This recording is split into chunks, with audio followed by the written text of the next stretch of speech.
Good morning, good afternoon, good evening, YouTubers. This is Jerry Diamond, How to Get Out of Babylon, Flat Earth Homeland, bidding with OzArk Refugium versus Pacific Northwest Redoubt States. Okay. A redoubt. Historically, Redoubt is a fort or fort system, usually consisting of an enclosed defensive emplacement outside a larger fort, usually relying on earthworks. This is the first definition I came up with. And when I was talking to James Wesley, Rawls, he totally denied that that's what it meant. Well, the first definition you find on Google that I found at the time I first looked at it talked about earthworks, earthenworks. How effective is earthworks at resisting bombardment? Not very. Not. What are your chances of surviving for a long time behind a pile of dirt? 2 chances, slim and none, and slim left town. Okay? Some are constructed of stone or brick. It is meant to protect soldiers outside the main defensive line, outside the main defensive fort, outside the main defensive castle, outside the main defensive region, and can be a permanent structure or a hastily constructed temporary fortification. The word means a place of retreat. Redoubts were a component of the military strategies of most European empires during the colonial era, especially in the outer works of Vauban-style fortresses made popular during the 17th century, although the concept of redoubts has existed since medieval times. A redoubt differs from a Redan, I love this part, in that the Redan is open in the rear, whereas the redoubt was considered an enclosed work. Okay? Do you understand what it's saying? A redoubt is enclosed. The Pacific Northwest states are not enclosed. Their only border, if you would call it, would be to the south, to the area of the main part of the United States. An army's not going to come up from Mexico, up through, zip through there and attack them from the south, other than your Fifth Army and whatnot. But you have the full capability of there being no boundary, no border, no defense from the north. So actually, it's not a redoubt, it's a Redan, and does not have, normally a Redan has a wall toward the enemy, so it's just a wall thrown up, and when it comes time to run, you don't have to climb the wall to get out or go through the door or, go through a moat or go over a drawbridge or anything. You just have to run. Okay, so the Pacific Northwest Redoubt states are open to the north to the enemy and not really closed to the south either, but, I think you see my point. Not a redoubt. Absolutely not a redoubt.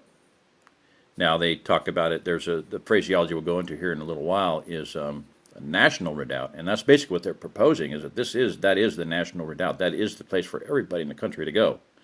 And they are 100% absolutely, utterly, diametrically wrong and opposed to what they should be doing. But it's been given to them to do what they're doing. More power to them. If it was me up there and I had land and I had 2 women write me from Montana and say, this is what I got going here. 20,000 pounds of blueberries every year, blah, blah, blah, blah, blah. Here's my house, here's a garden, I said, hey, if it was me, I'd stay there. And I'd die defending it if it came to it, and be happy because I'd be dying defending a little bit of heaven. I love Montana. I love Idaho. I'd love to be up there. I got teepees. They got lodgepole pine. I like the climate. I've said that before. Everything about Idaho and Montana I absolutely love. Tactically, the exception being that you know why there's 20,000 pounds of blueberries? Do you know why there's huge berries on the west slope all the way over there? Because the Continental Divide is the edge of the craton. The craton is 120 miles thick. West of the craton, the crust is thin. It is mushy. and I verified this after 2 or 3 years of conjecture, what if the reason for the massive growth of food on the West Slope is because they're basically on gigantic, the whole thing is germinating, seed germinating system called thermal, geothermal. But that geothermal is not water, it's lava.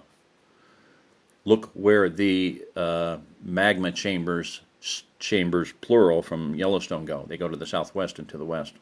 So, enough said. Deal with that later. Gigantic. The entire West Slope is a gigantic germination system. Sitting on top of volcanoes. Multiple volcanoes. Many, many volcanoes. Some dormant, but coming back to life and being activated. All right. I think you got the point here. You guys can do your own research. You can screenshot this, read it, go to the site. This is from Wikipedia, obviously. Here's one thing that I love. This is interesting. Often close to ancient fortifications, there were small hills that overlooked the defenses, but in previous centuries, those had been too far from the fortifications to be a threat. A small hill close to Worcester was used as an artillery platform by the parliamentarians when they successfully besieged Worcester in 1646. In 1651, before the Battle of Worcester, the hill was turned into a redoubt by the Royalists. In other words, they made it a little fort, the remains of which can be seen today in Fort Royal Hill Park. During the battle, the parliamentarians captured the redoubt and turned its guns, the guns of the Royalists, on the Royalists. So there you go. That's what happens with redoubts. In so doing, they made the defense of the city untenable. This action effectively ended the battle, the last of the English Civil War. Okay. Redoubts in Malta, coastal fortifications, built in the middle of bays to prevent enemy forces from disembarking and outflanking the coastal batteries. They are not the main fort. Okay.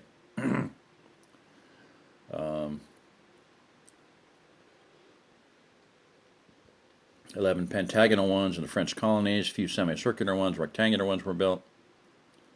Few still survive. Look up star forts. Oh my gosh, there's a video on YouTube, star forts. Flat Earth Nation, whatever the guy's name is, I can't tell you, but Flat Earth Nation is his YouTube channel. Watch that video. This guy's got some deep thinking, but some weird stuff in there. Here is a little bit of history. I would suggest you do some research, because this is going to, if you don't do your research here, and I'm giving you a lot of it, I'm giving you some history here. If you don't do your research and read history, you're going to find out, well, basically they say, the only thing we learn from history, this is what I say, the only thing we learn from history, okay, let me back up there. If we don't learn from history, we're doomed to repeat it. All right, well, we're doomed to repeat it because the only thing that we do learn from history is that we don't learn anything from history. So, you want to go to the Redoubt States, read some history, go, bring a lot of money, and a lot of heavy weapons. A lot of heavy weapons. And a lot of military expertise. Because it will be all used. So, there you go. That's my take on it. In a nutshell, here's more of them. I think this is the same article. Yeah, National Redoubt. Battle of Rorke's Drift. Oh yeah, Rorke's Drift. Read that one. Woohoo. All right, so National Redoubt. A national redoubt is an area to which the remnant forces of a nation can be withdrawn if the main battle has been lost, or beforehand if defeat is considered inevitable.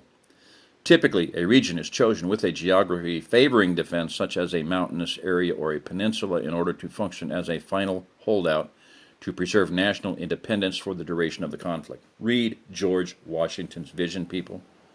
Read George Washington's vision. I'll cover it when I get around to it, but just stop this right now and read it. He saw three great calamities come on the United States. Of course, the Revolutionary War, like duh.